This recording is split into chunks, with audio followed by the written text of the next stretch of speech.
This is Lee with 82 Game of 12. We're on YouTube channel Sons of Liberty 75, and this is going to be video 9 of my playthrough of Eylau 1807, volume 1 of Battles of Napoleon series. Produced by Sound of Drums. Designer Uwe Walentin. The graphics are courtesy of Marc Marshall, and we're going to get right into it. Let me just give a little infomercial here. Sound of Drums. We develop and publish thrilling historic board games. You can take a look at their products and other media platforms, soundoddrumsgames.com. And then we have Chessex. The dice that I use, actually purchased through Sound of Drums, is they're Chessex dice. And so you can check out Chessex at chessex.com. See what else they've got.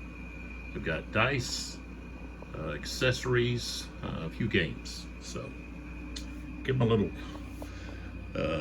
look. Maybe you'll find something that you like.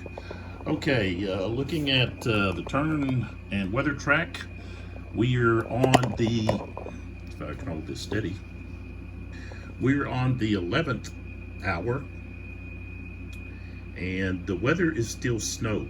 I rolled a 4, so it's still snow. And so the next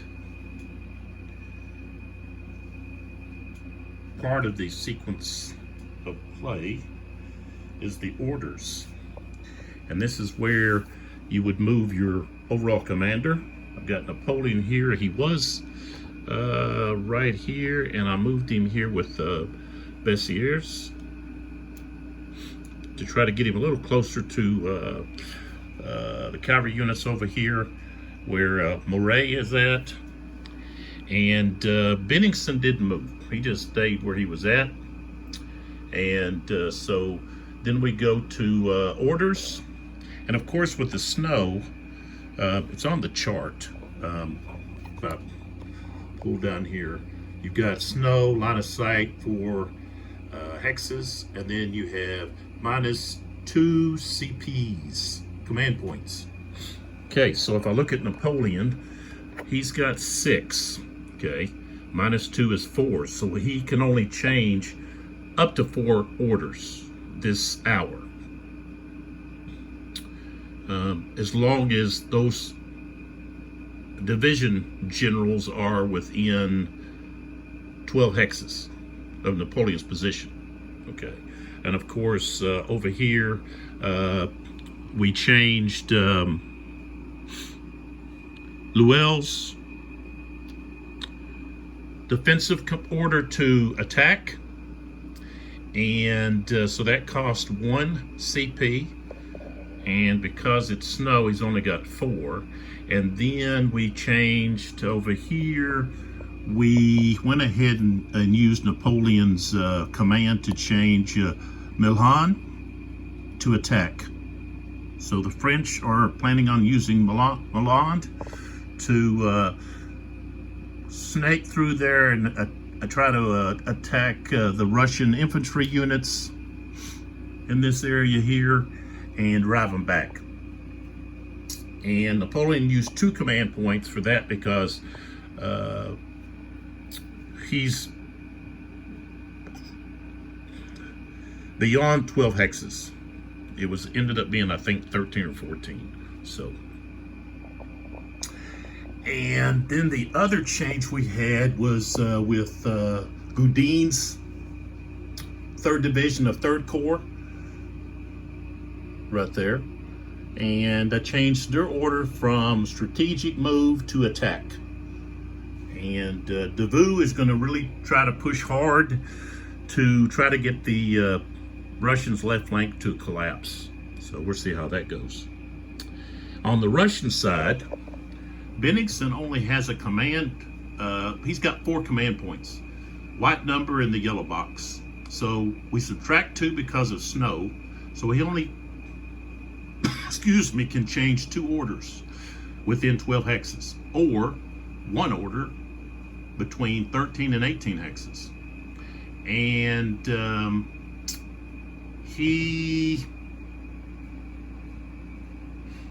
let's see, what did we do? He sent Kaminsky right here, gave him a strategic move to move over there to assist with the defense of that against Gudin's forces. Okay, so he's going to be trying to march over there to help. And then, let's see, I had a I think let's see, 4D, yeah, an attack order with Somnov, okay, with the 4th Division, and he's got attack orders. So he's going to be moving up to help Tukov and the 5th Division to try to push through Napoleon's left. So that's what we got going on. No reinforcements at the present time. I checked over here for, of course, after you do your orders and you have to roll. Of course, I rolled for Gudin because he's out of range of Napoleon. He's way beyond. Okay, so I rolled and used Gudin's initiative. Okay, and you can see there his initiative is 9. I rolled a 6, so he could change his order, and that's what he did. I'm not showing all of that because it prolongs the videos. You know, I could spend almost one whole video just doing that, and I did the 3rd video. If you want a really precise look at that, then go to the 3rd video. It's the preparation video. So next we count up on these. Let me just pull one up here. So what we do is we count up on these orders, okay, and the number on, really I think it's a black number, looks black to me. The number on the right, okay, that's going to be the amount of fatigue, army fatigue points that are lost due to those orders. And so I counted those up, and let's see, I think the French, had like 18, and maybe the Russians had 14. No, maybe more than that. Okay, I'd have to count them again, but I already removed those fatigue points. Okay, and then the red number on the left, you're going to use that to add up to see who's going to have the initiative. Whoever has the highest number, which army has the initiative, which means they get to go first. Okay, and the French had 30, I think like 34, and the Russians only had, I think, 28. So the French are going to go first.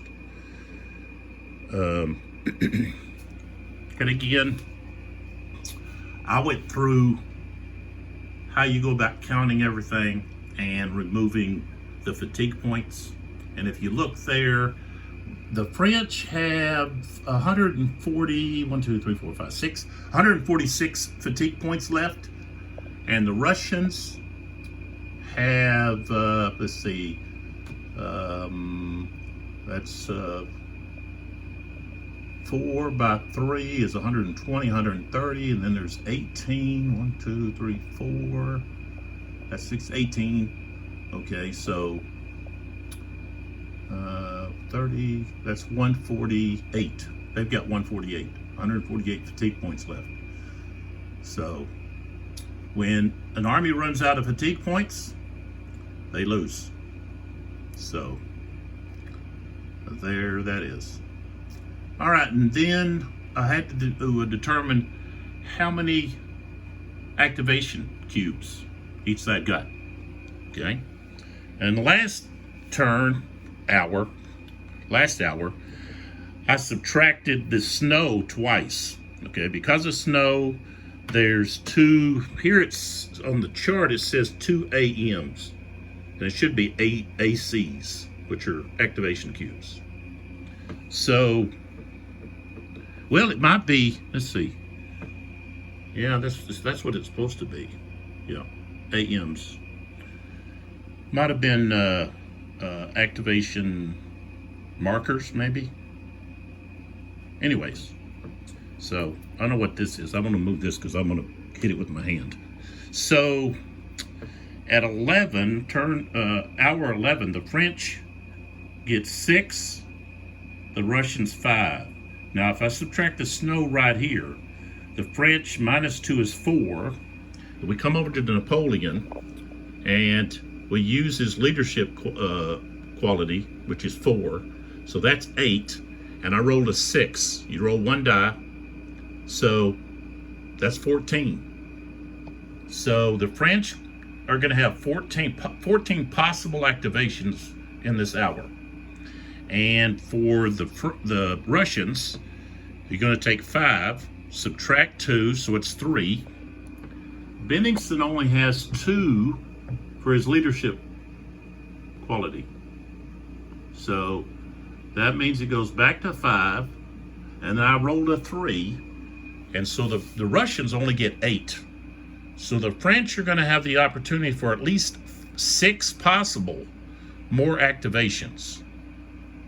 Now, are you always going to get all of your cubes? No.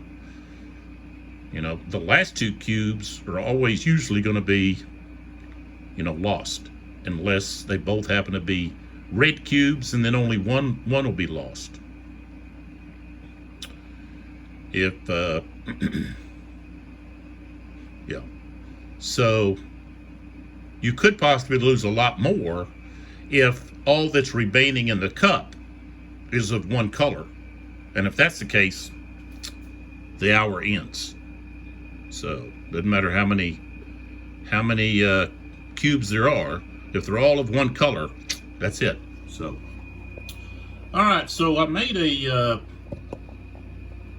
little poster there for the snow to help remind me that we have snow, and I should have put on there the effects, which are line of sight of only 4 hexes, and of course you're going to have a -1 for fire combat die roll modifier, and you're also going to have the -2 on the command points, and then -2 on the activation cubes. So the only thing that's going to apply now is the 4 hex range and the -1 to fire.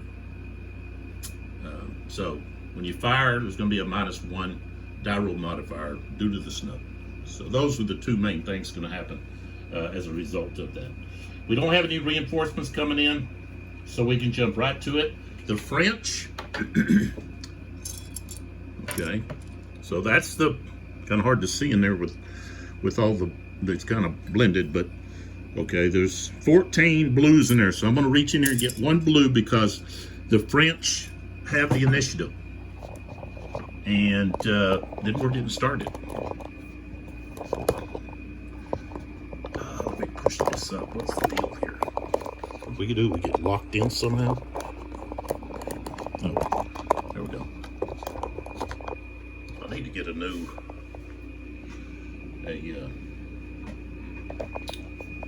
holder here. Let's see if I turn this on, if it interferes. Could actually help some if I turn it. So, let's see what that does. How come we have such a shadow here? Shouldn't have a shadow. Let's see here if I can brighten it up a little. There we go. Just a little bit. Okay, this out here is just cotton that I put to remind me of snow. So don't let that interfere. And then these dice, they're there to help me hold down my plexiglass. I don't have a big enough piece, so it's just really holding the middle of the map. Just keep the two sections together. This is a two mapper. So, all right, so we've got the French you're going to activate first. And so what do we want to do? I think I really want to try to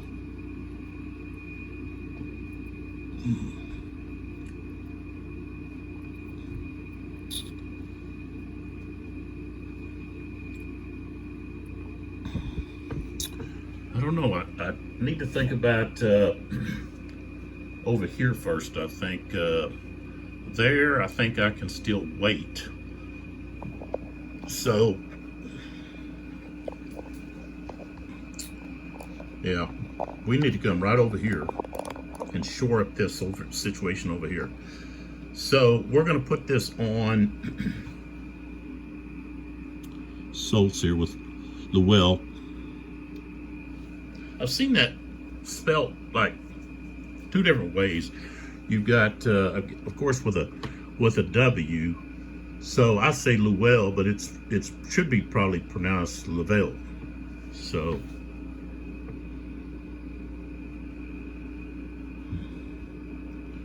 maybe not. I'm not too familiar with French, the French, or even European pronunciations and so forth. So that's going to be second division of 4th Corps. So 2nd Division has attack orders. All right, so I chose attack because I need to move up to engage these units here, because if I was just to withdraw this unit, of course there's artillery right there too with him, then they're going to get fired upon. So the first thing I want to do is I want to have these guys change formation.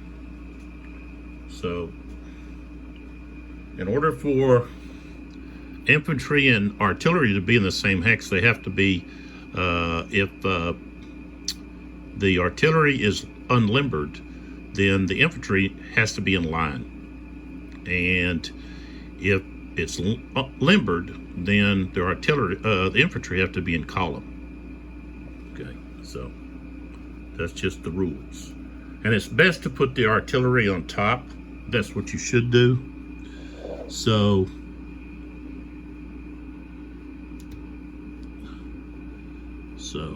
that's what they do. Okay.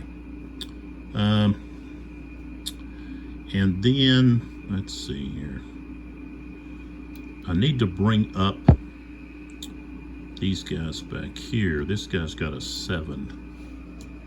So, and this is just clear terrain here. There is a kind of a knoll there that's a windmill hill that's worth 5 fatigue points. So it's in column.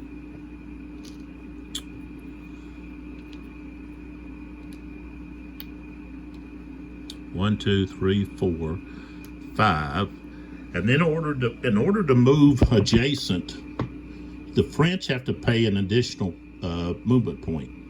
So he's at 5, so he can go 5, 6, 7 right there. Now I could go here, but I'm still going to be in his front, so I'll just go here. All right. This guy here has taken too much of a hit, and I don't believe they've been in defend. I don't believe defend, when you're in defend, that you get to gain anything back. Yeah. If you're in defense, you're not going to be able to regain any strength points. So You're too busy actively involved in maintaining positions and formations and so forth. So you don't have time to try to gather up stragglers or something. All right, so this guy is taking some pretty big hits. So I don't really want to advance him. I just want to let him hang back here. This guy here, though, needs to advance. And I'm not too concerned about these cavalry units here. This is going to be taken care of by Joseph there. So let me go ahead and take care of these guys. This guy here is he's gonna change his formation out of square.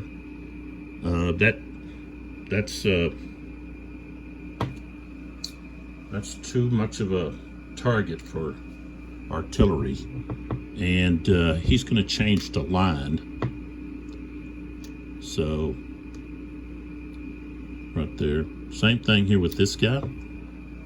He's changing the line right there. This guy here is going to stay in square because there's that threat of this cavalry right there, and of course there's this artillery unit right there as well. And of course, trying to move into here, they would be susceptible to a reaction charge. Reaction charges, if a cavalry unit is not tired, they can reaction charge no matter what their order is. So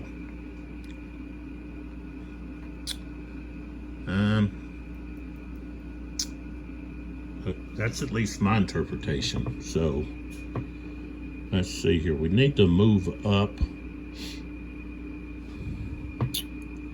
I think I want to get into line with another unit here, like so. This guy here is going to turn and of course be able to go here. So he turns, and so put this guy back in here. He didn't go into line, he was still in column. When a unit in column wants to change formation, change facing, then in the hex they're in, they can change to any facing. Okay. Line, however, if they change more than 60 degrees, one vertex, then they have to pay one movement point. So he can turn here, and that's it. Haven't used any points. 1. And then 2 for entering the hex, and 1 for entering adjacent to a Russian unit. So he used 3. And here we're going to move this unit up to here. So down a slope, +1. Landing here that's 2, 3, 4. Of course, he can turn now.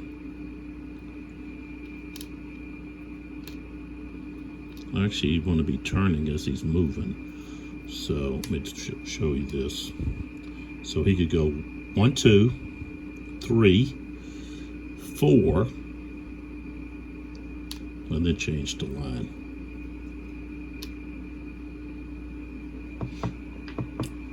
And let's see, Assault and Lavelle, they want to move.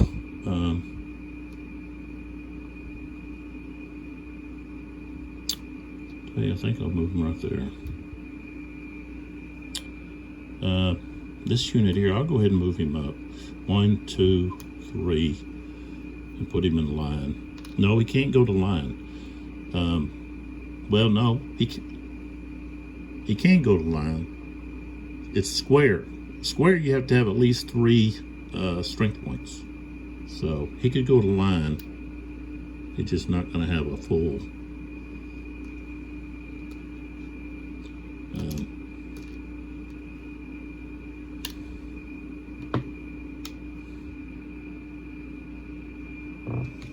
Might have already been in line. All right, so now what we want to do is I want to identify my assaults. And this guy here, he doesn't want to assault. These two are going to assault here, and that's going to be the only assaults that I make. Or yeah, with this. So we've got these two guys assaulting. And so we're going to have defensive fire.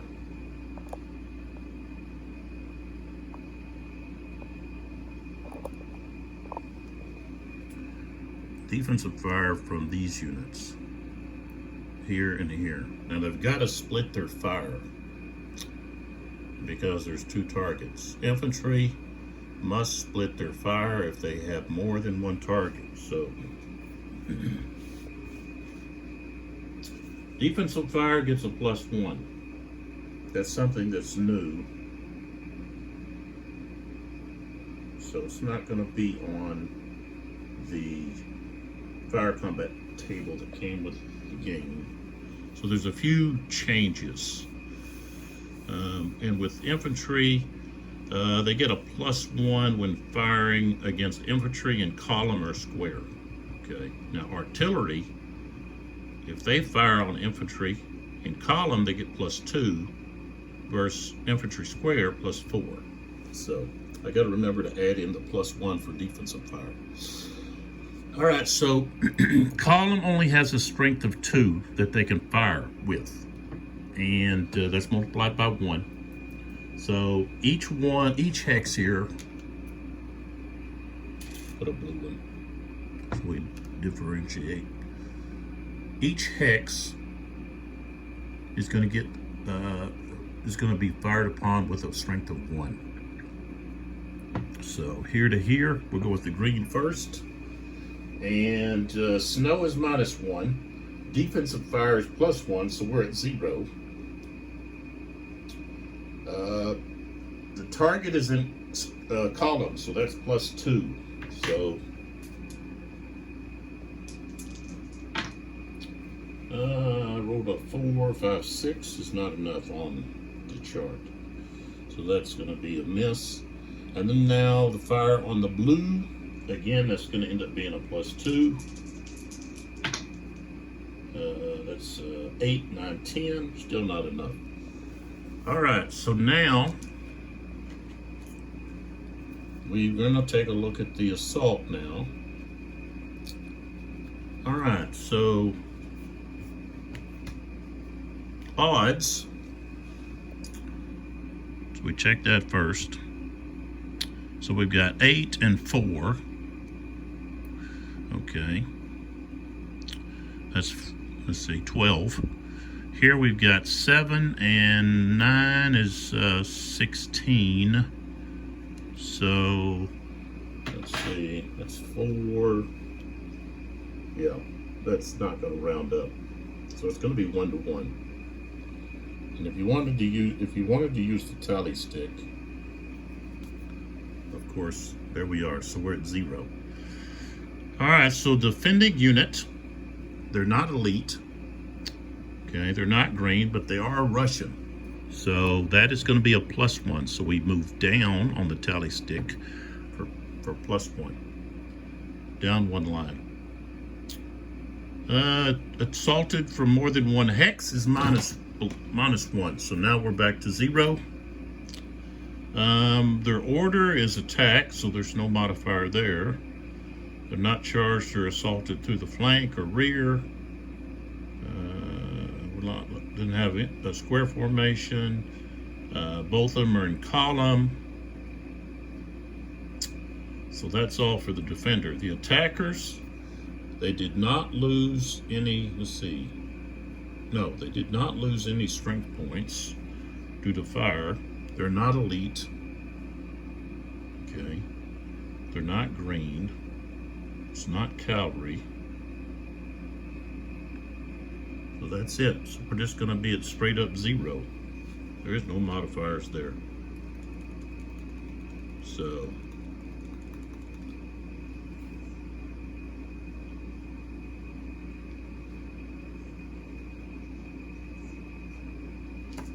right, let's roll. Defender rolls. Rolled a 5. Okay. They've got to roll higher than an 8. An 8 or lower or less. The defender loses a step and retreats. Okay. So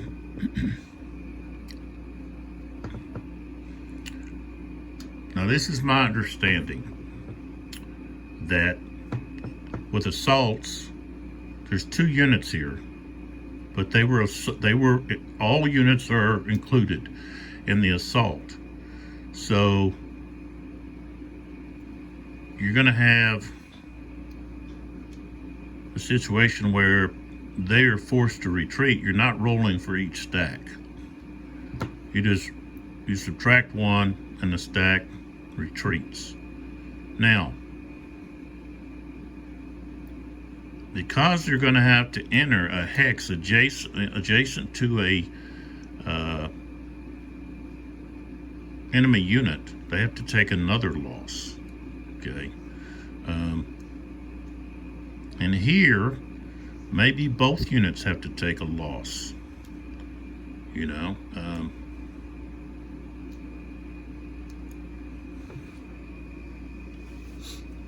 that's something I think might need to be clarified. When you have, you know, units stacked, it says the assaulted charged unit loses 1 step and retreats its full movement potential. Let me look over here.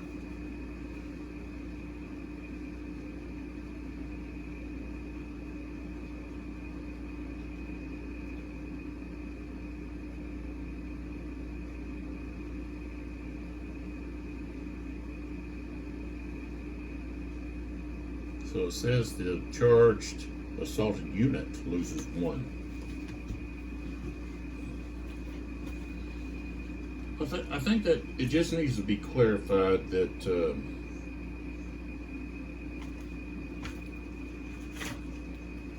if you have a stack,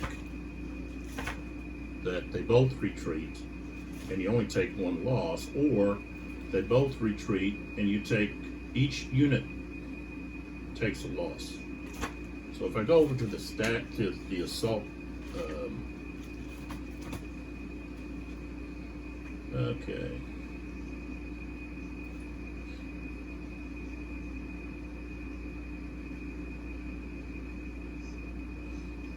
Okay. Because you are calculating the odds ratio by counting all of the strength points in both hexes, or whichever hexes you're assaulting, you know. But if say the attacker, if you got more than 1 attacker from a hex or whatever, and they have to take a loss, will they also, each unit, take a loss?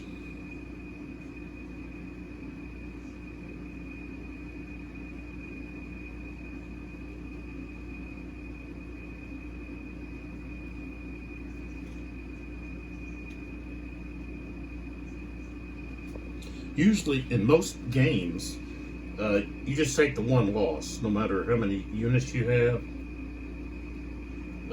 that are involved. So you're just taking the 1 loss.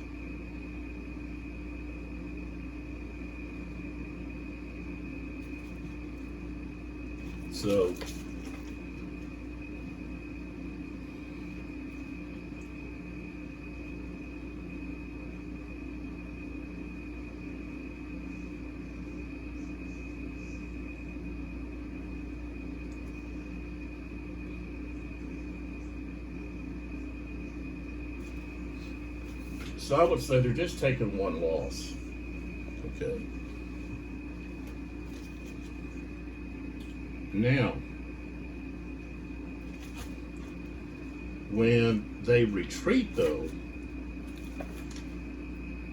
I would say each unit has to take a loss. Okay, if a unit cannot avoid moving adjacent to enemy occupied hexes, it loses 1 strength point each time it retreats adjacent. So here they're both going to lose. Okay, because basically, what do I do with them?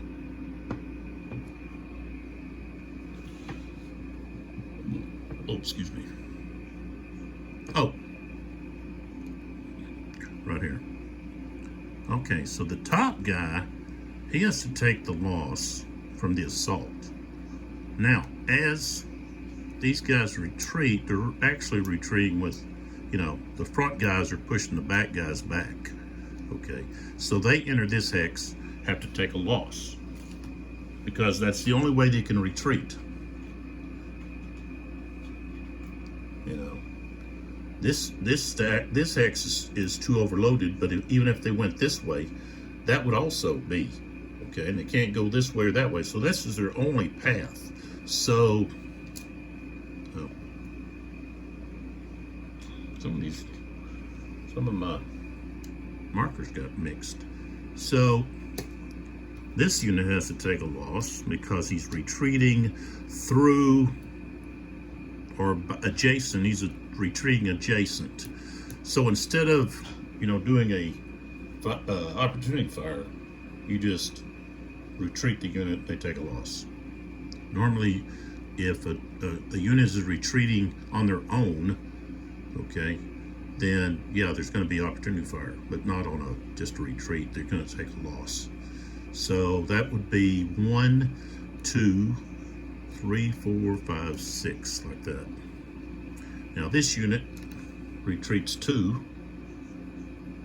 and of course, when he moves to this hex, he's got to take another loss. So 1, 2, 3, 4, 5, 6, and they must retreat together.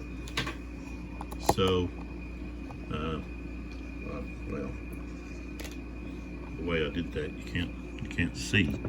So here they were here, one, right here in this unit's adjacent to this unit. So 1, and this is a front hex. Well, no, he's in line. So let me look at that. He's in line. Let's see. Let's see where that's at. Well, it just says if a unit can't avoid moving adjacent to an enemy occupied hex. It doesn't say that they have to be in their front hex. So just adjacent. They lose. So, but according to the rules, they must retreat. If you've got stacked units, they must retreat together to the same hex. If, I guess if they have the same, which they should, but not always, if they have the same movement. You could have, some of these units have, like this one has a movement of 7. So, but they've got to retreat in the same path. You can't have them split up. The reason for that is they don't want want things to get gamey. Okay, so that's the only assault for this activation, which means now I can go ahead and move. But before I do that, I do have this unit here has got to roll for to stand. Check to stand. So let me put that there. And he was blue, he was green. So I know that both or one of these guys is going to go into that hex. These two units were adjacent to the unit when it was forced to retreat. So they have to check to stand. It's a morale thing. Okay. So check to stand.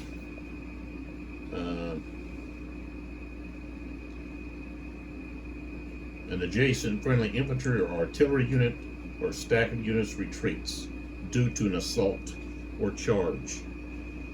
Okay, cavalry, eliminating or retreating cavalry does not trigger stand rolls. So we've got to check to stand. And this is the unit that has to check.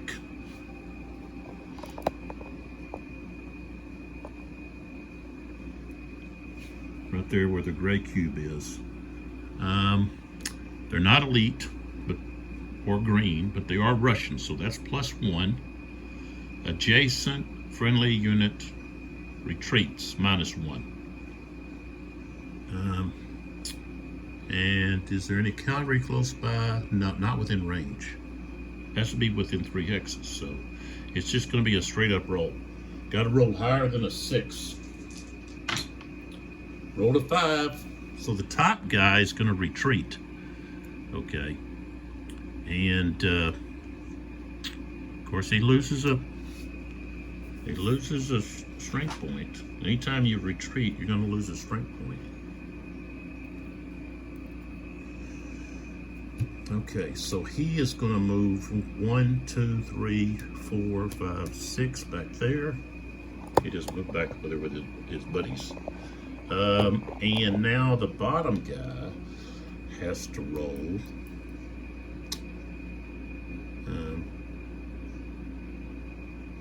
Now that's not going to affect these guys. These guys were not adjacent to the unit that retreated due to an assault. Okay, these guys are retreating due to a unit adjacent to a unit that retreated due to assault. These guys would just be adjacent to a unit that retreated. Okay, they're not retreating because of an assault on them. So, all right, the other unit there has to roll. So I guess there's not any other modifier due to a unit that you're with retreat. So that would be, I guess, the same as just a friendly unit retreat. So we're still going to be at 0. And I rolled a 4. So he loses. And you roll for each individual unit twice. That's one of the dangers of having units stacked, is that they're going to retreat. You're going to have a lot of retreats. Both units are retreating, possibly. So he has to follow the same route that the other one took. Okay, I can't have him like retreat off this way. You know, he's got to retreat toward the same path and land in the same hex if possible. So he would go 1, 2, 3, 4, 5, 6. So he would go back here with that unit. So, and so that's what can happen when you have a just one unit retreat. But you don't end up with a big wave, just, you know, where you have just the whole bunch retreats. All right, so here we can still go into this hex due to the units that won the assault. And I think I'm going to move that guy in, leave this guy here. I might need to use him somewhere else. So he stays right there. And I can't change his formation. So that's one activation. And, you know, already took 44 minutes. I've only done one. So, all right, so now we're drawing out of the cup to get things started.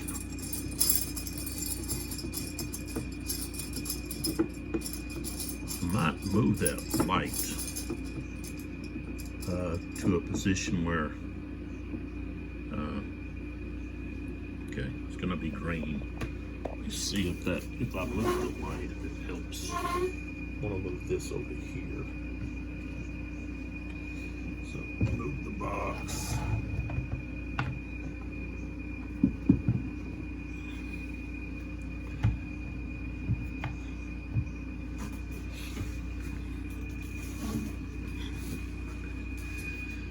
I don't know, it puts too much, it's too much. That might be better.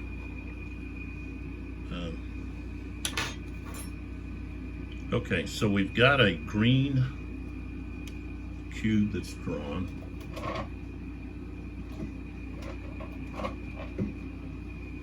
So let's get started. This one here.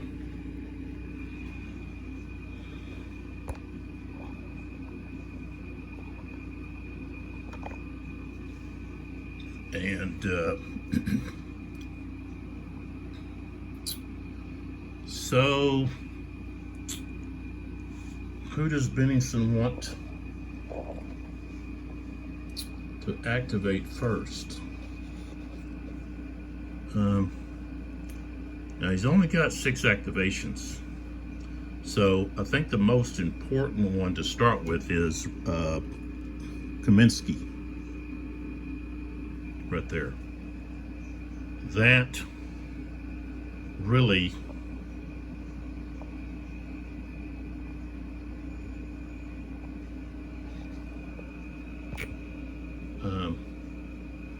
is who I need to move.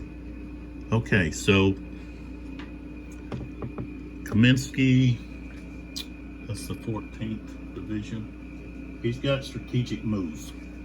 So his units can move 1.5 times their normal movement. Let's move Kaminsky off of here. Okay. So, like these 2 units here can move 9. So I start off by turning them. Okay. Both of them. All right. And, well, trying to see, well, which way do we go? I don't think we're going to get very far going over that slope. It might be better to go around it. And they need to get on, they probably need to go through this, or by this village, because they may need to use it as a defensive position. So let's go that way. So they're going to turn completely like this, which they can in column, and they're on a slope. Let's see here, let me move. I'm moving a position where we can see maybe a little bit better what we're doing here. And let's see. You know, I'm going to have to do something about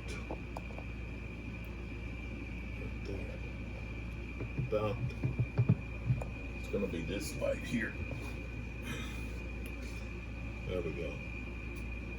Okay. So, all right, here we go. So they can move 9. So we're on that slope. So 1 down slope, then we got 2, 3, 4, 5, 6, 7, 8, 9. So they got that far. These 2 guys, they're going to turn here. I think they can get further. They're not on that slope. So 1, 2, 3, 4, 5, 6, 7, 8, 9. Let's see here. What are these guys here? Are they both 7? Yeah. Okay. So they turn. I think I'll try going over the slope with these guys. Okay, so they have a 7. So they're going to be able to move 10. Well, let's see, 3.5. I think I round down though with the strategic movement. You round down, not up. I believe that's the case.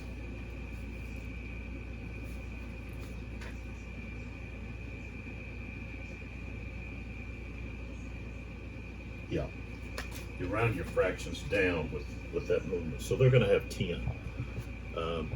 Half of 7 is 3.5, so 10. So, okay, 1 down slope, 2, 3 up slope, 4, 5, 6, 7, 8, 9, 10. So that wasn't too bad. These 2 guys, they're going to do the same. So they get to turn, and whatever Kaminsky's at, 1, downslope, 2, 3, 4, upslope, 5, 6, 7, 8, 9, 10. Right there. Okay. Now what's going to be going slow is this artillery. So these two guys turned. And they go, let's see, we want to go this way. So 1, downslope, 2, 3, 4, 5, 6, 7, 8, 9. And let's see, both of these artillery. Okay. It cost them, okay, so they start with 5. So 2.5, there's going to be, they're going to have 7. So 2 to limber, downslope, 3, 4, 5, 6, 7. They didn't get very far. And then I'll just put Kaminsky, he can move 1, 2, 3, 4, 5, 6, 7. They can move 12, but we're going to put him right there. All right, so he's gone. So we draw another cube, and it's French. So,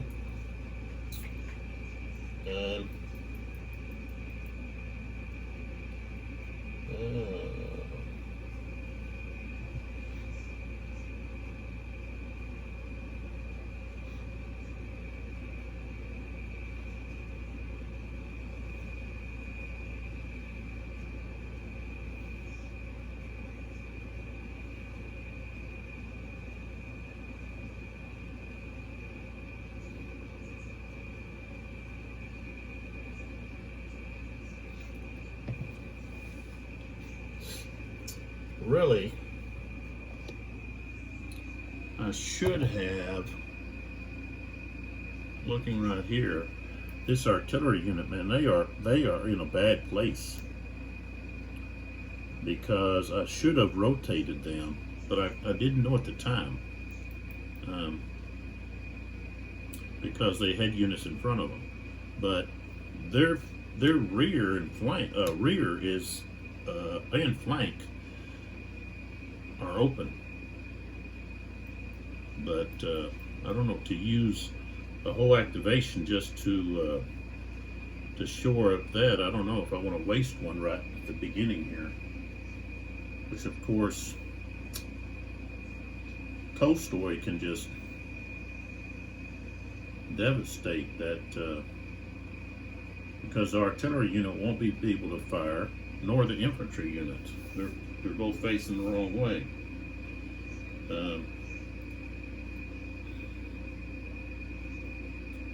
So I would have to use another activation just to make sure that I get that turned.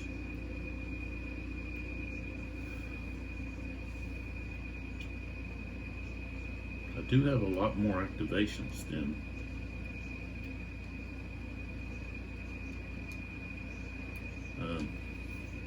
of course Kaminsky up there that just moved, he cannot move within 5 hexes of the enemy, so the French. So I guess I'm gonna shore up this over here. So Lavelle is going to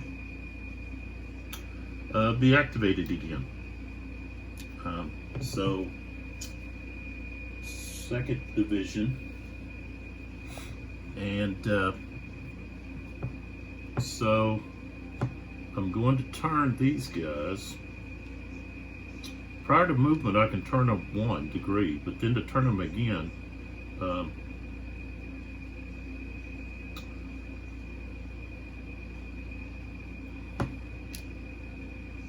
I guess the artillery I can only turn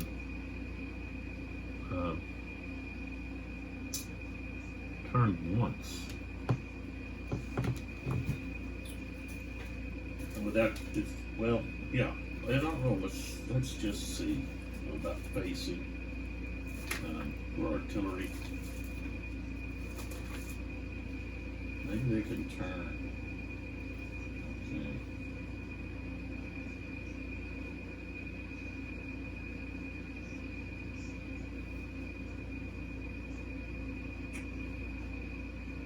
Oh, I bet it's under. Maybe it's over here under the. Yeah, let's see. 17 units formation and facing.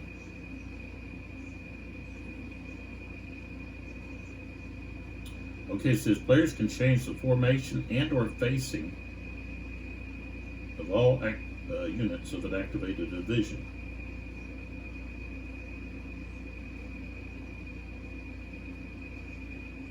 Okay, an unlimbered artillery unit has 0 movement points. Okay, it says units may change their facing for free at the start of the fire segment. All units may change facing while entering a new hex. A change of 6 degrees is free and doesn't cost any movement points. If a unit changes its facing by more than 60 degrees, this costs 1 movement point.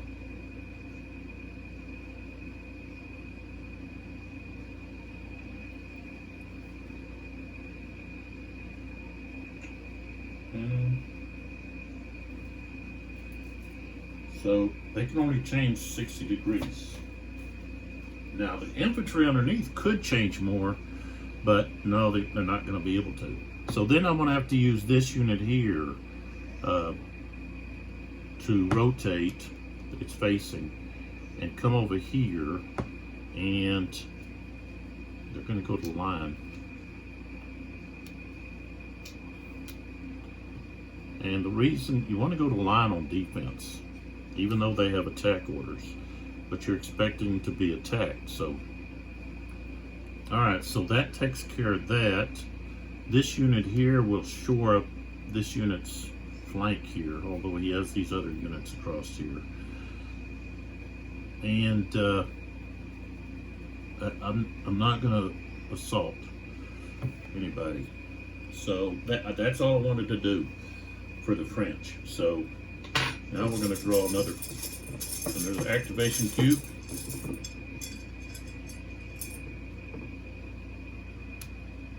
Okay, so another French, that means it's the second in a row.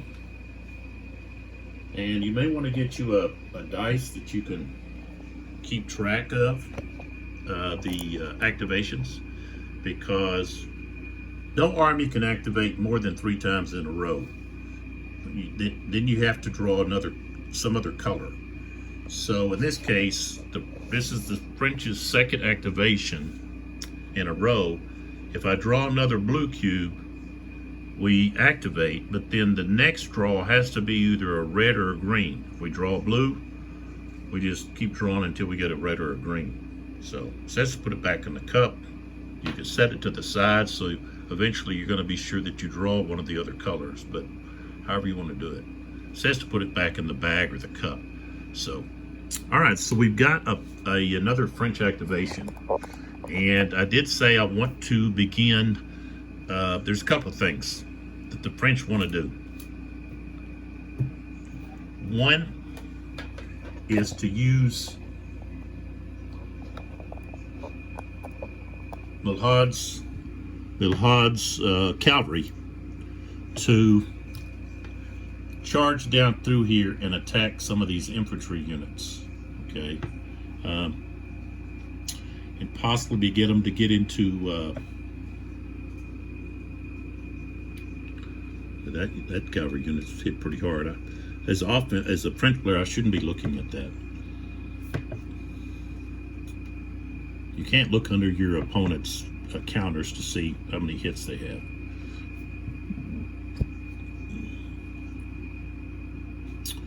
But I also want to really hit hard on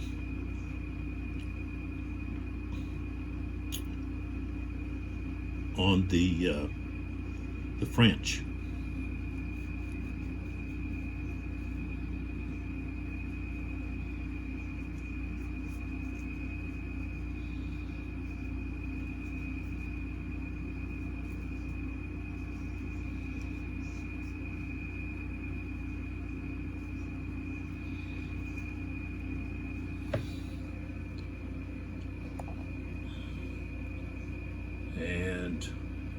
one thing is I don't have cavalry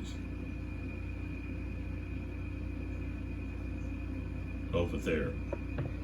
And really the only way to get any cavalry over there is either go through the Russians here somewhere, you know, or of course I can't go off the map, you know, to go off the map here and go around. You got these woods here. Cavalry can't go through these woods. There's got to be a road for them to go through the obstructed terrain. So they can't go. I can't send these cavalry units through there. So I've got to try to push with my infantry, which means I think I'm going to need to go line in order to do that. So we are going to activate Udine. Okay, so this is who we're going to activate. I can't back up anymore without being on top of people. So let's see if I can get a little bit more light there. All right. So Udine has attack orders now. The mistake I made when I brought in Davout's first two divisions in his corps was that I didn't have them in strategic order. When you have reinforcements enter a map, they have to be in a strategic order. They have to have been marching. And so I didn't have that. I had Davout come in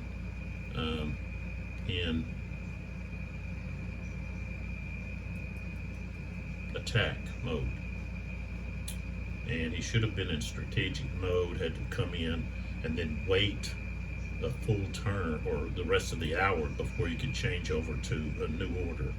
So that's what happened here. I'm going to move this out of the way. All right, so my artillery's back here. I need to get that artillery up here where I can begin firing it on these cavalry units. So we're going to have to go to line formation, but first we want to march up. So 1, 2, 3, 4. Okay. All right, this one here goes uphill, up slope. 1, 2, 3, 4, 5. Okay. This unit here, 1, 2, 3, 4. He should have went down slope, so it should have been 1, 2, 3, 4, 5. He switched. Same thing with these guys. Let's see. So I went 1, 2, 3, 4, 5. Yeah, okay. Here, 1, 2,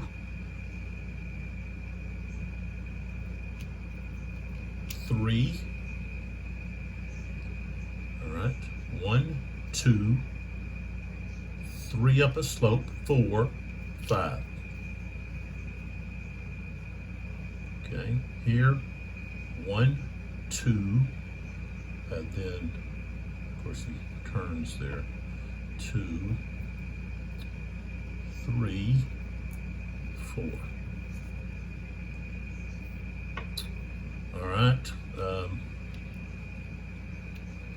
Okay, so he's going to go. He's got a infantry unit movement of 6 there. Oh,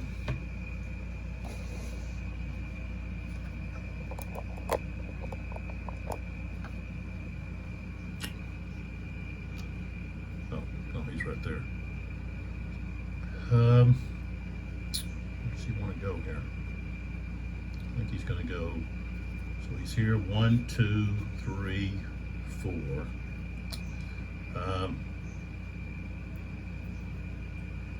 Oops.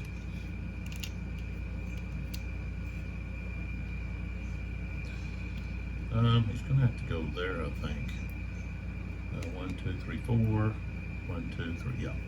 Okay. And then our guns, 1, 2, 3, 4. It's going to take a little while for them to get there.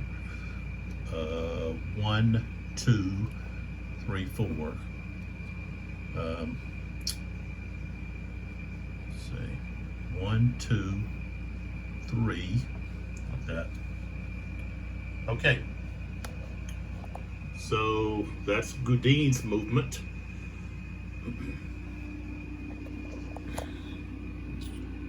And so that's the 3rd Division, 3rd Corps.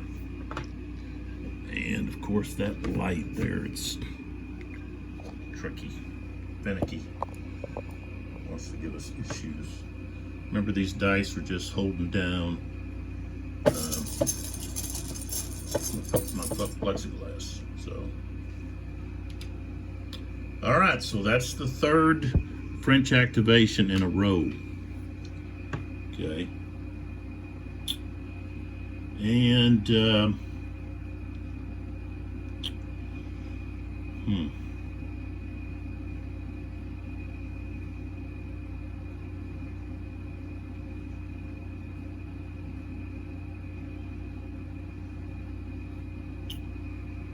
we could activate them again, get those artillery. I think I want to do that.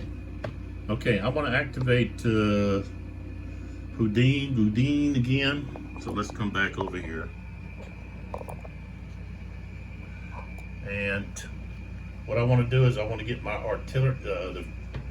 Gudin wants to get his artillery in a position. So with the 2nd activation, their movement is reduced by 1. So these, I don't want to move any of my infantry, but this unit here has a movement of 3 now, so they can go 1, 2, 3. It costs 2, of course, for artillery to unlimber.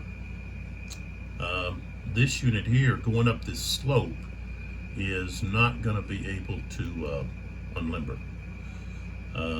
Same thing here. They could go right there. Do I want to be there? I want to be over here. I think I want to be over here where I can. I don't want to be down there. It limits my fire. So 1, 2, 3. And no one else wants to move. So sometimes you can move through an activation pretty quick. So other times it takes a while if you've got some assaults and so forth. Okay, so now that I've drawn a blue, okay, I'm gonna set that. Well, I'll throw it back in. So now I have to either draw a red or a green. Blue again. Just set that to the side. Okay, so now we have a green. That's going to reset everything. So let's put that right there. All right.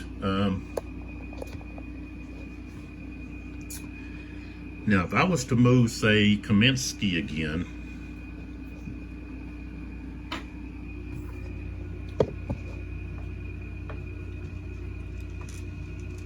I put these here, so we've got 1, 2, 3, 4, 5. I think that's 5. 1, 2, 3, 4, 5. 1, 2, 3, 4. Should be go out further. 1, 2, 3. But I guess not. Okay. So basically, that would be as close as Kaminsky could get for his strategic move. You can't get closer than, you've got to stay at least 5 hexes away. So the other thing we have is, of course, we've got lots of assaults. And I think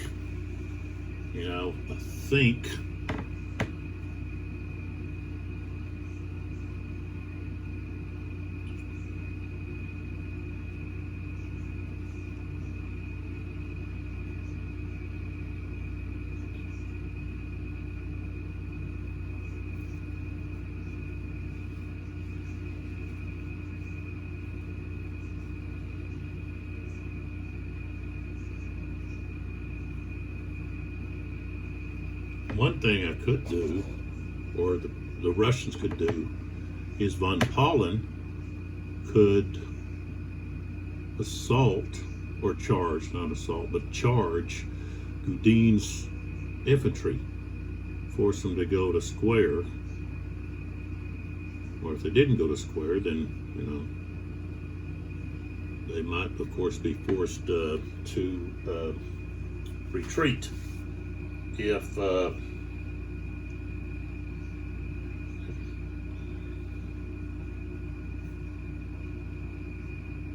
they're not in square. That's a -4. So even if they rolled a 12, that's going to be an 8. So any other modifiers are really going to, of course, there's not any land. Well, there is. Yeah, he does have a Lancer there. So it could use that.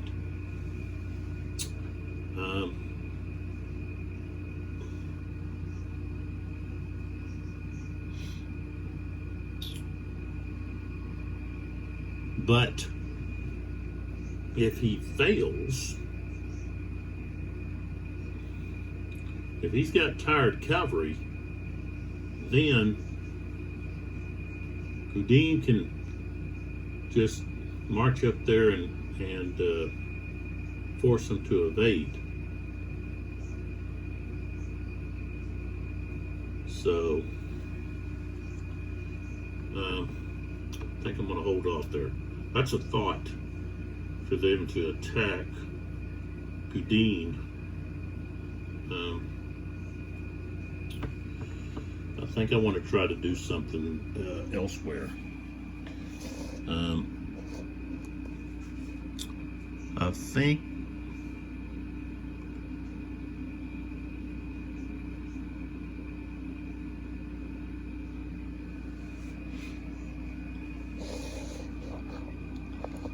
I'm going to activate Sakin right here.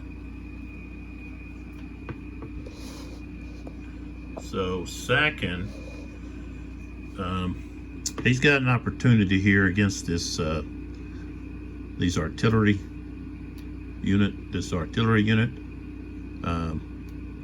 and the fact that they are facing the wrong way. He can come into their flank. And of course, we also could do something with Bagarat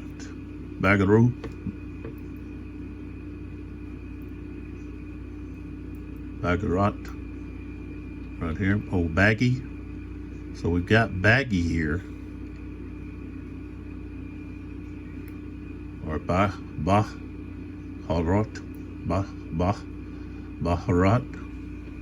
Either way. He's got, of course, these are out of order. He'd have to move over. He could slide over. So he could command all of these, and they could come in here and an attack here. Of course, he's got some Lancers here to put some pressure on these guys. And this is where Bennigsen needs to send, or he should have sent, some infantry, like Essen there. Someone needs to come over and give Baggy a spell.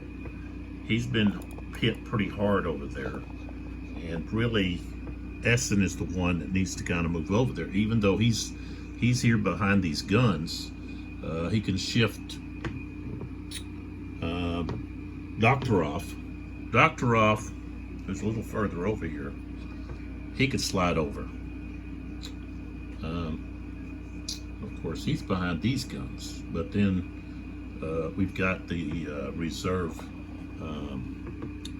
center reserve cavalry there, right here. Who is that? So that cavalry,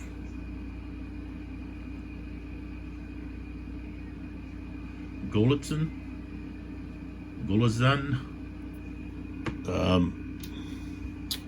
So, okay, so I'm going to go with Sakin. Sakin is going to try to capture those guns there, and also really push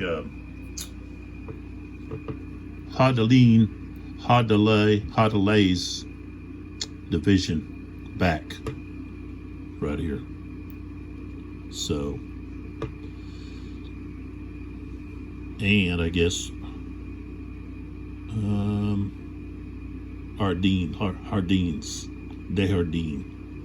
Dehardine. Trying to see what was under here. It's like they're stuck together. What's the deal? There it is. Okay. Okay, so Sakin is activated. Let's put that on his over here. He's got attack orders. So first thing off is let's see here, what do we got here?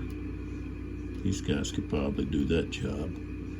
They can move 6 though, but 1, 2, let's see, 1, 2, 3, 4, 5, 6. So yeah, they could move into there. And if I had don't have a elite unit there. So 1, okay, and then downslope 2, 3, okay, and then 4, and then 2 more for entering the adjacent of French. So that's 5, 6, and then this unit is going to turn and join here to attack that unit. Okay. This unit here is going to join right there. This unit here, these 2 guys.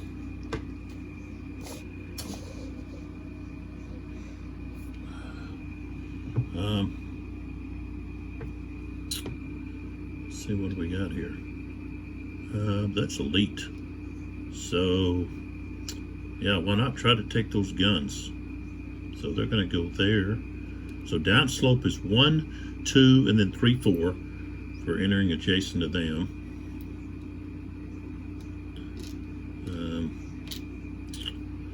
Same thing here, except that guy's going to go on top. Okay.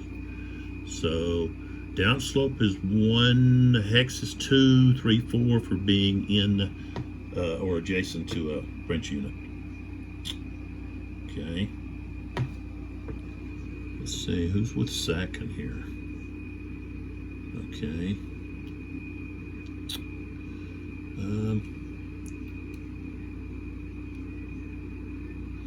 Guess they're going to stay like that. This guy here is going to move. Let's see if he can get there. So he'll go 1, and then 2, 3, downhill 3, 4, 5, 6. So he can go 4, 5, 6.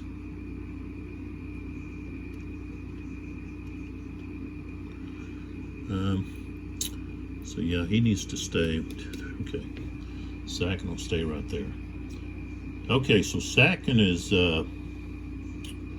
he's really making a push. He's got every battalion involved somewhere, all of his battalions. So let's go ahead and mark these. That's why I use these little cubes, so you know who's attacking who. So we've got here attacking here, and then for the next one we're going to use blue and versus orange. Okay, so this is the target, and we've got this guy attacking and this guy attacking. Now we go back to red and green. So we've got this guy attacking here. So we go blue and orange again.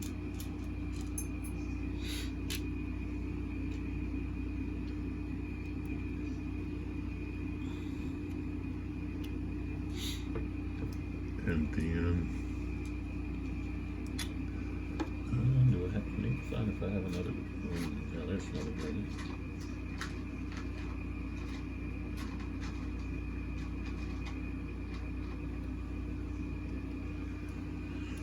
Okay, so okay.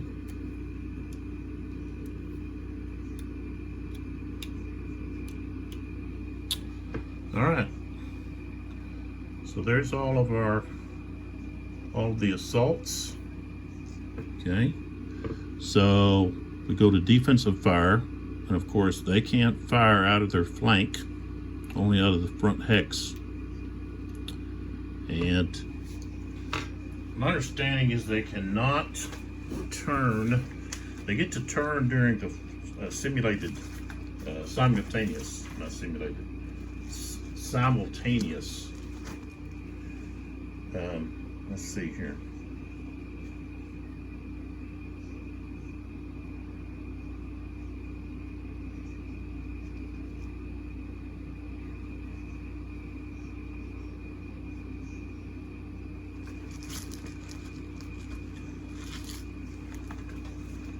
Let's see here.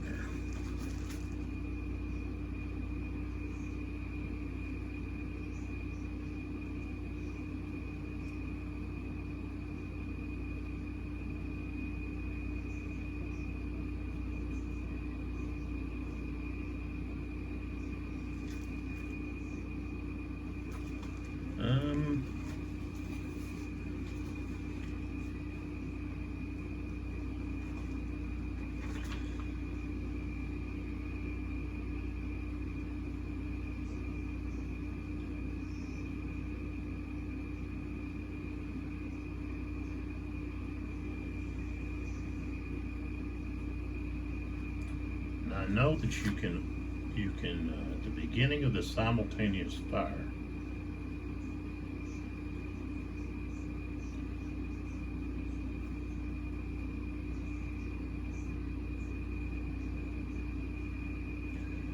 then units can turn one vertex.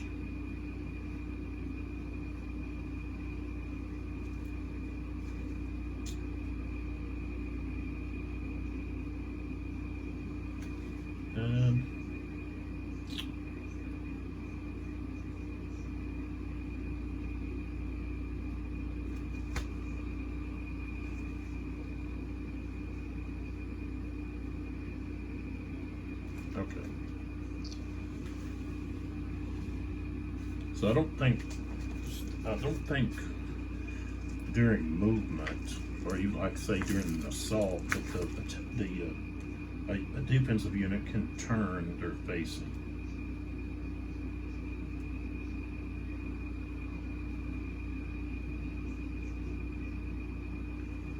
I guess that's where you could argue, well, if they don't have anyone in their front hex, can they turn?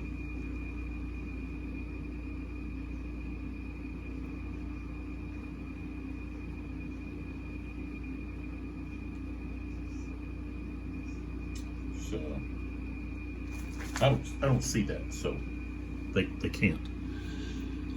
All right. So that means right here we have no defensive fire. Okay. And this is where your smoke markers can also be used, because you could mark, instead of having the cubes, you could just mark where a defensive unit has done their defensive fire. All right, so no defensive fire here. Now this orange unit, okay, in column, okay, they've got 3 targets, okay, these 3 in their front hexes. But they only have 2 strength points, so they're going to direct them at the 2 blue ones. Okay. So it'll be 1 strength point per hex. And we'll start with this one here. And we've got snow. The target's in column. So we're going to have a +1. 7's not enough. Here. 8, 9 is not enough. Okay, so we're done there. Let's move to here. So in other words, I could, as I said, I could put smoke markers, just to give you the example. Okay, so this unit fired. Now if you don't want to clog up the map, you know, and have to be removing them, putting them on, you know. Okay, so here, column again, and this unit has 2, here and here. All right. So even though this is the one that's assaulting, this unit is assaulting, but it's not assaulting its hex. So they would still fire. So he's got a split. The rules are infantry that has more than one target must split their fire. So, all right. So it's going to be +1. The attackers are in column. So it's snow -1, column +2, +1. Ooh, I got a 12-13. So that's going to be 1 hit. All right, so the green unit here took a hit. So he's not 2.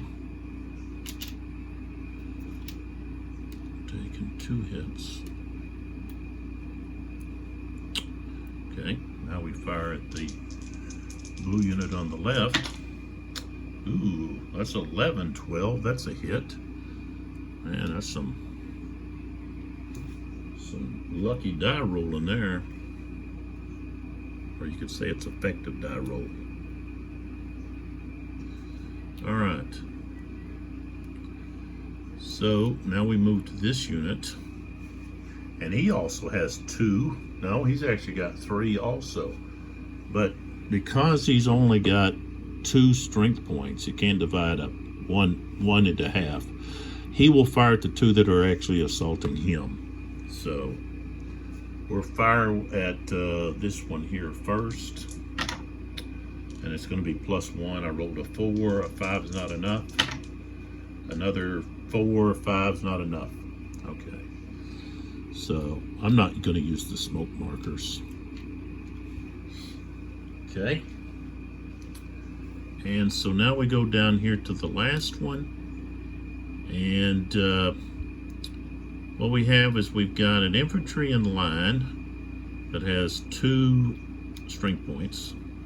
And then we have an artillery unit with 2 strength points. The artillery has to split its strength points between the 2 targets. So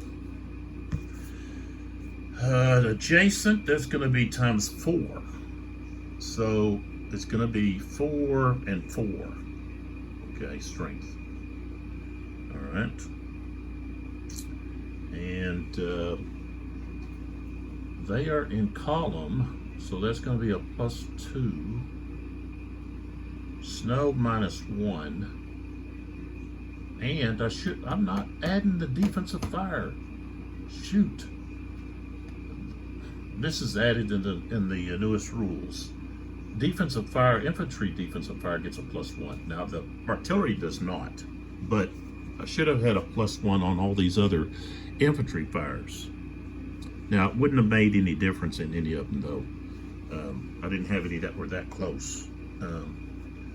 Not with 1, strength of 1, and that's what most of them had. So I got to remember that's a change.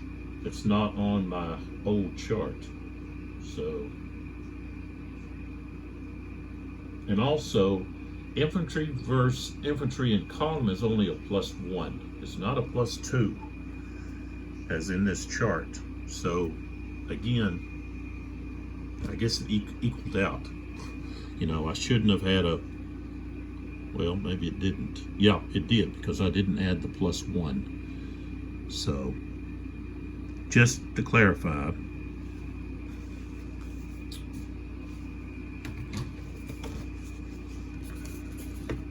if I can get it down here far enough. Well, there we go. There we go. Artillery versus infantry in column +2. Artillery versus infantry square +4. Infantry defensive fire +1. Infantry versus infantry with column or square is +1. So basically, I did have the +1 because they were all in columns, so I was adding +2. So I'm safe. I'm good. So. But, you know, the +1 infantry defensive fire will also be effective against infantry in line. It's just you don't get that extra +1. So, All right, so going back to this artillery, the attacker, the assaulting units are in column. So that's going to be a +2.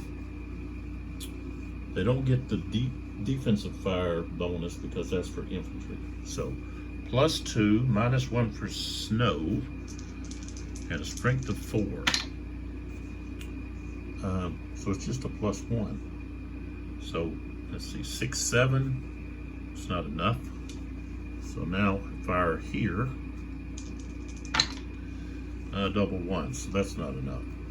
And then we do have 2 strength points of infantry in line.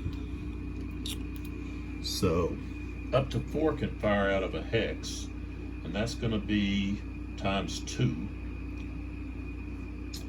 So he's got to fire at both targets. So that's going to half his strength. So it's going to be 2 strength points per hex. And they get the defensive fire +1, and they're in column. So, okay, minus snow, that's going to be a +1. 9, 10, not enough. I got to have at least 11. Next guy, 6, 7 is not enough. So now we go to the assaults. So let's just stay here. And like I said, we got to move stuff here. All right, this guy. So we've got 4 for the defense. Attacker's got 7.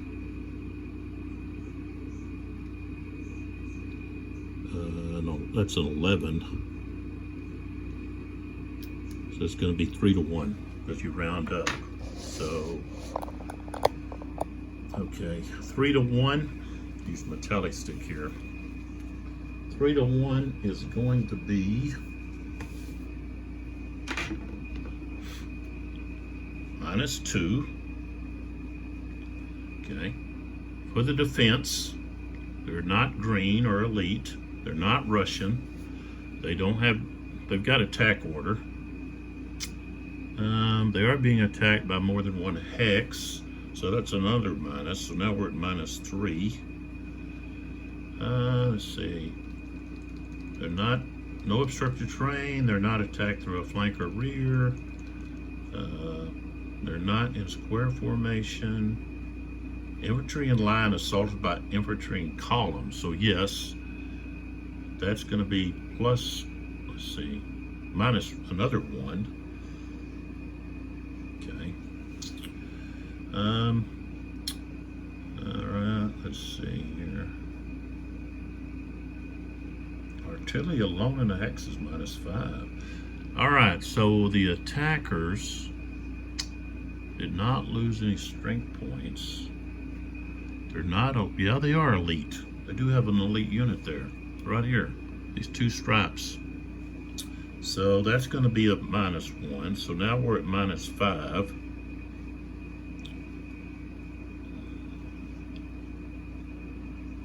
Okay, -5.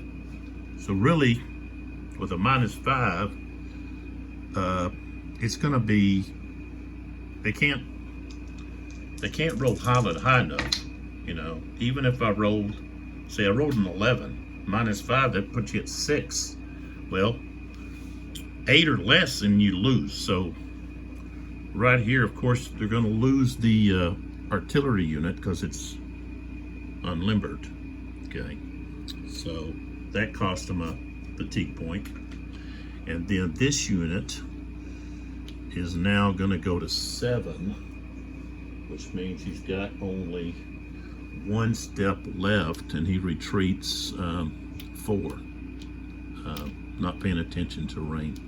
So 1, 2, 3, 4. Let me pull back here. So here he was. 1, 2, 3, 4. Right there. And of course, these 2 guys can go right there. All right. And there was no one beside him, so don't have to worry about him anybody having to roll to stand, at least the present. All right, so now we've got these guys. So he's got a 4. So 4 and 5, that's 9. Plus 8 is 17. That's going to be 4 to 1. That's going to be -3. Okay. And let's see here. Let's move this a little to the side. The defender's not a leader green. He's not Russian. He's got an attack order. Nope. He is attacked by more than 1 hex. So that's another -1, so -4. Not attacked through the flank or rear. He's in column. Everybody's in column. So, assaulting units. They didn't lose SP. No. Don't think they lost any SP. We do have an elite unit. Here's another elite unit right here. So that's another -1. So now we're at -5 again. And that's where we're going to be at, -5. Again, doesn't matter what I roll, this unit's going to have to retreat. So I rolled a 10, but it doesn't matter. So, of course, he's got to take a loss. And he can retreat through this unit.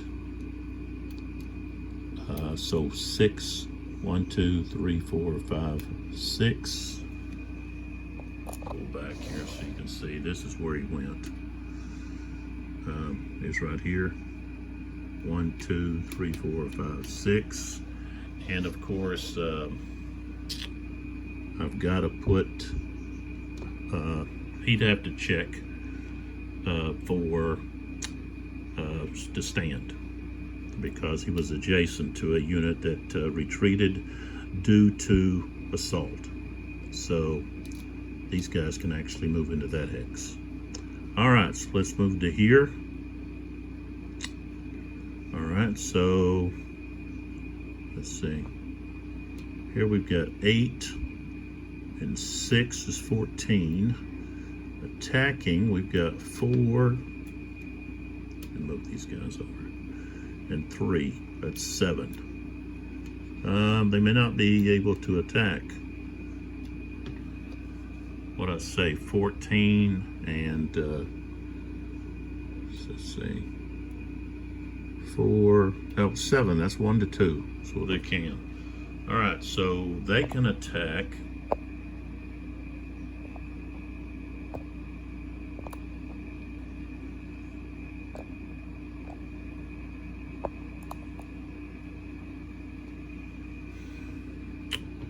So here against here, so it's 1 to 2. So that starts off with a +2. Use my tally stick here. All right, defender. He's not green or elite. He's not Russian. He's not in. He's got an attack order. Not charged or assaulted by more than 1 hex. Not terrain or flank.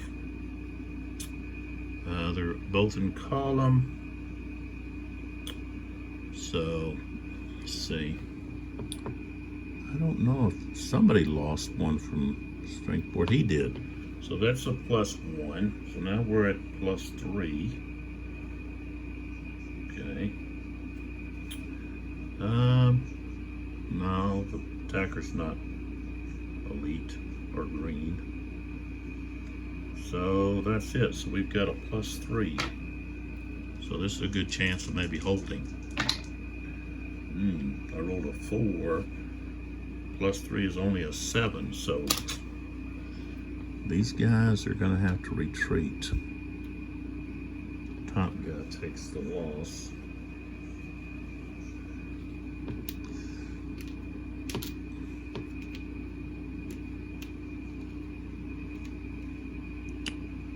1, 2, 3, 4, 5, 6.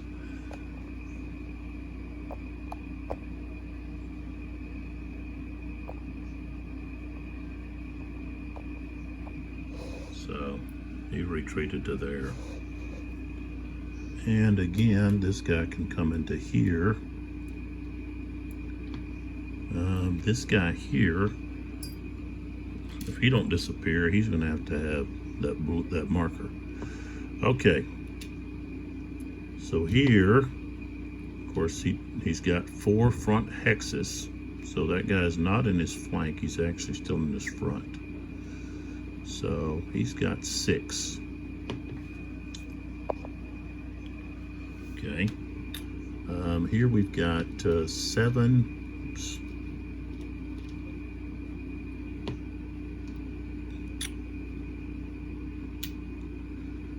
And then under here we've got 4. That's 11. Okay.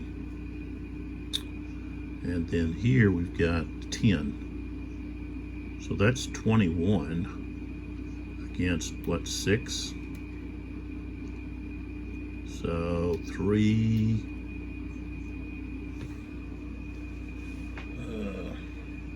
Yeah. So that's 18. 20.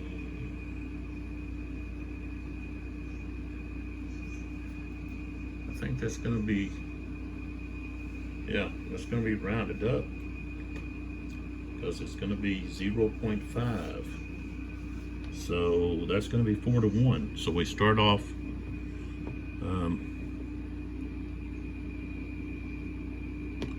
okay, so we are right here.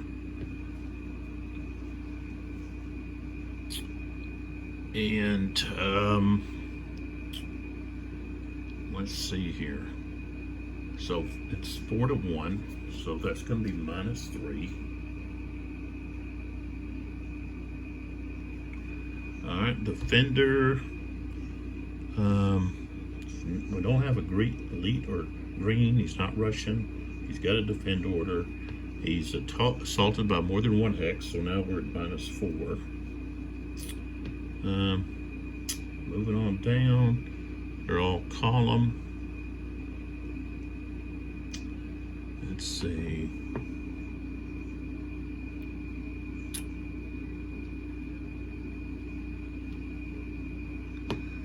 No. No elite units. So it looks like it's going to be -4.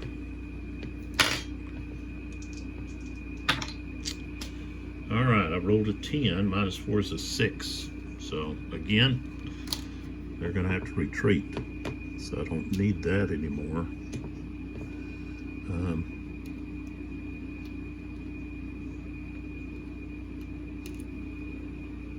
Okay, let's flip this over. And he's going to come right back through here. 1, 2, 3, 4, 5, 6. Like so.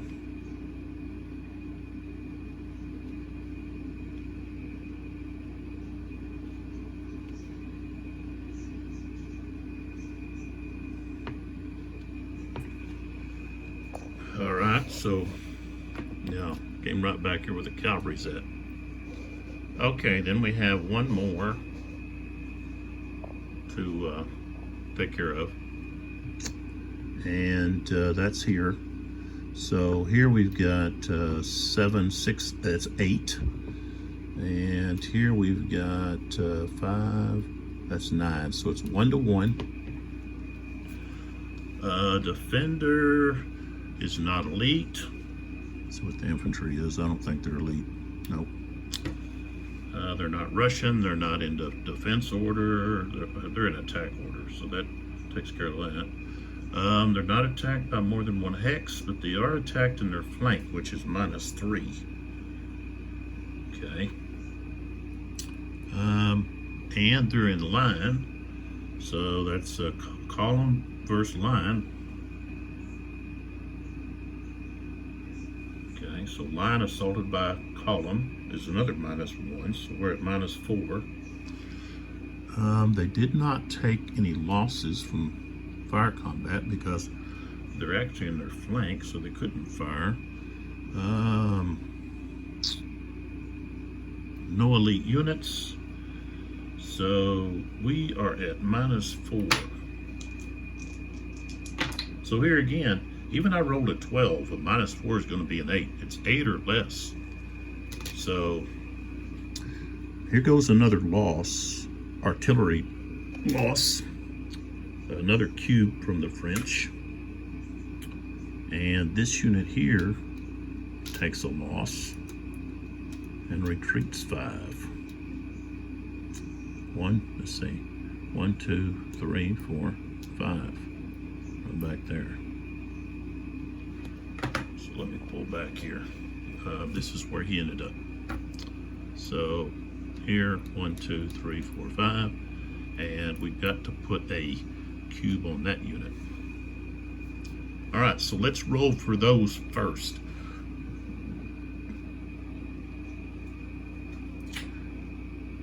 Well, I guess you could go ahead and move units and then you would roll. So here, I can move 2 units in.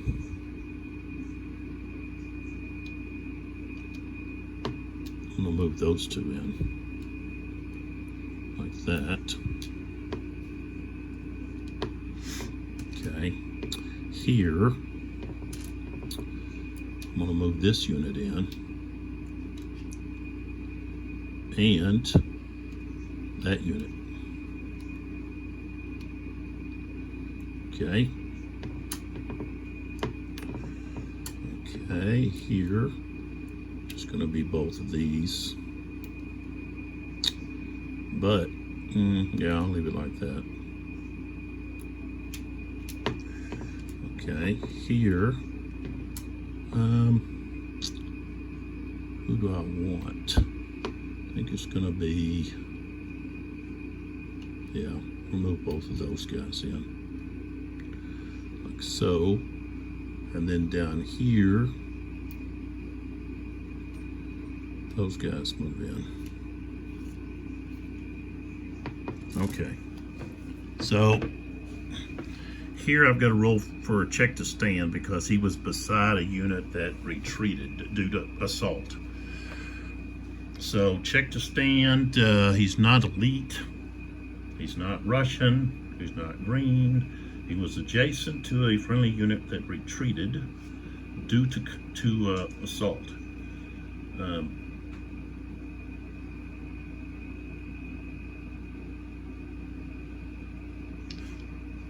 So that's a -1. Rolled a 10, becomes a 9, he stays.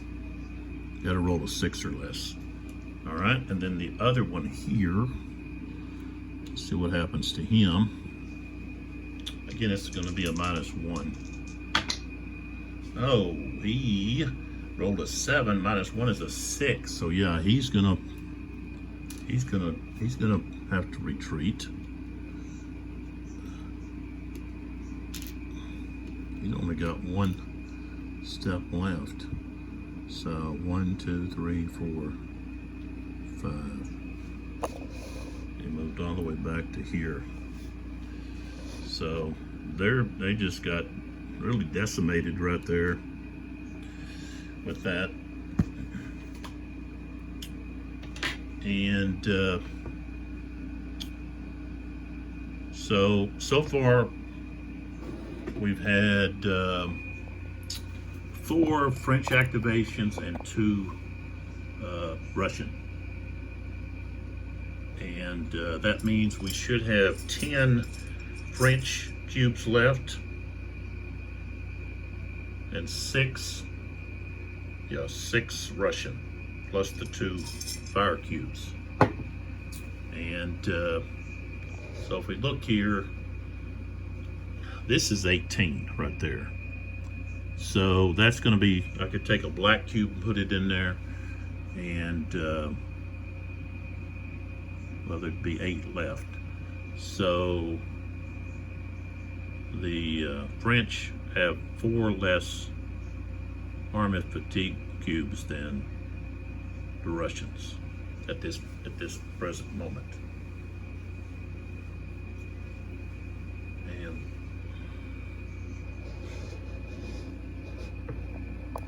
so the Russians are really pushing hard through the center, and this is where Morale may have to issue that cavalry charge. We may have to put a cube on him. He's got to have 2 cubes to activate, to actually charge. Okay. Same thing with the guard. The guard require 2 cubes, 2 activations, and one activation can be in 1 hour, and then several hours later you could add the other one, or you could add 2 during the same hour. There's different ways it could be done, but they can't just be activated immediately. And the other thing is their order, which you can give them a cube, and then the next turn, the next hour, you could change their order, and then give them the second cube. So there's different ways to do that, to get that done. And so I'm going to take a break right there. We're at 2 hours. We're under snow, and I've done 6 activations. So as you can tell, when you're doing this alone and you're having to do a lot of thinking for so many of these, and so really, if you had a large group of people to get together, there's so many divisions.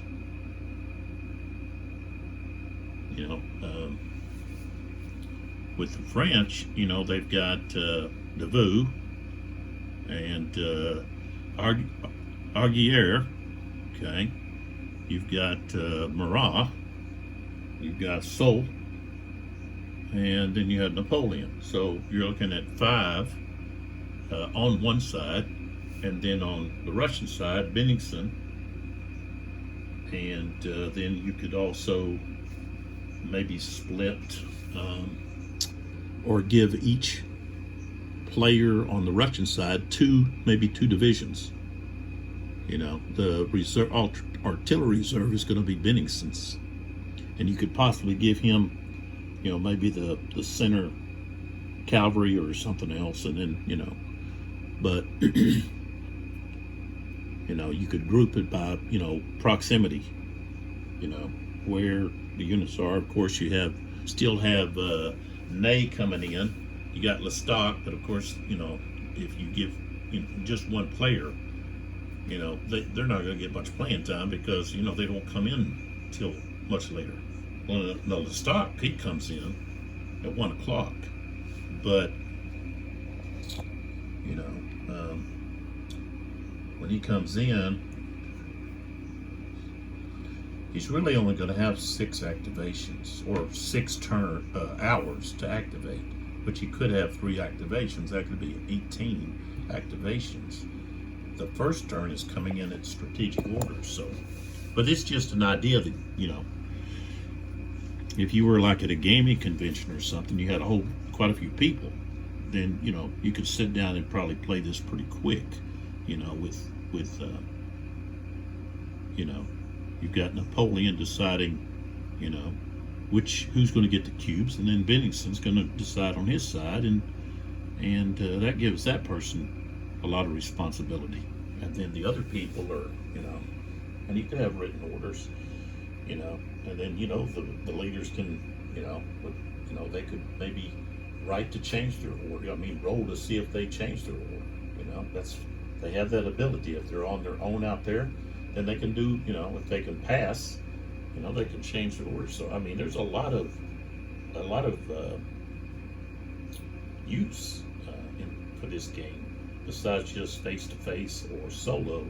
There's a really great opportunity to use this with a lot larger scale of people. Like I said, at a gaming convention, or when I was teaching. this would be something that I would use because you could include so many people in the class. There's just so many divisions. Of course, you can even split that up, you know, if you had that many students, you know. Each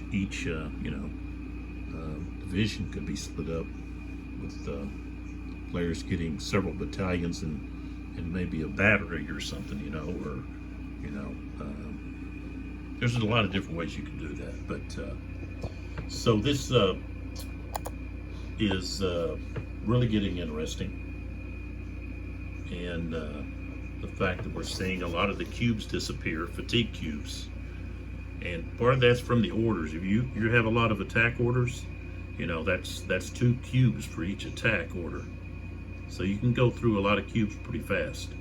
You know, you just can't keep you can't have every unit attacking. You know, if they're not going to attack, you know, in an hour, you know, have them in something else. You know, you can always roll to see if your commander, your divisional commander, can change his order. So if you really think, well, I don't think they're going to be used, you know, change their order. Save those cubes, because once they're gone, they're gone. Except for if you're taking cubes away from the other player, gaining objective points, objectives. And, you know, that's something that maybe Goudin needs to look at over there. You know, he could rush up there and take this, and that's worth 10. You know, he could take 10, and there's 10 back here. This is 5. I don't see anything for that up there. But this one here's 5. Let's see, pull back here. This is 5, but this one here is easy to grab. That's worth 10. I can take 10 away from the Russians and give 10 to the French there. So that needs to be looked at by the French. You know, you got to do is send a infantry unit over there, and they can sit and hold that position.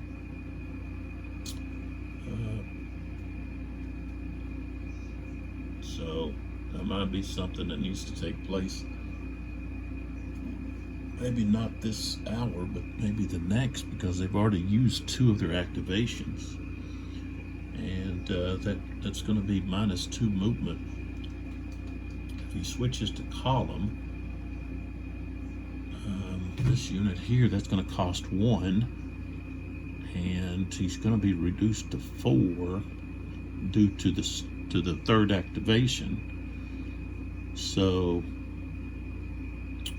6 down to 5. He'd only have what, 3 left?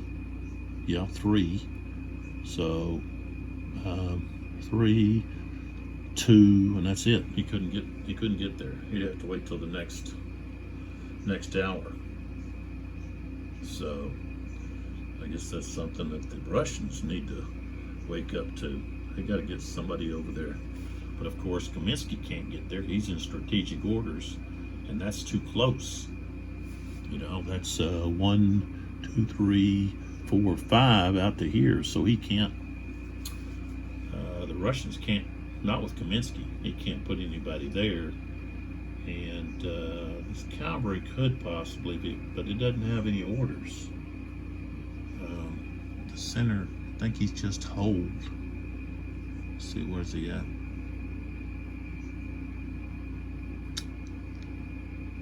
Center. Where is this? Oh, there they are. Yeah, they're in hold orders, so they can't be sent. So interesting developments here. And I want to come back and see what's happening. Of course, we do have Milad,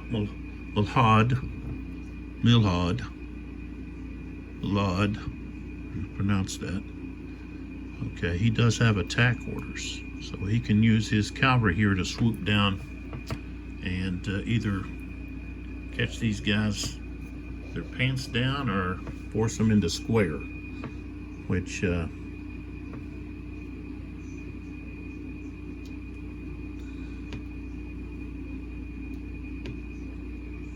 could then be used to blast them with some artillery.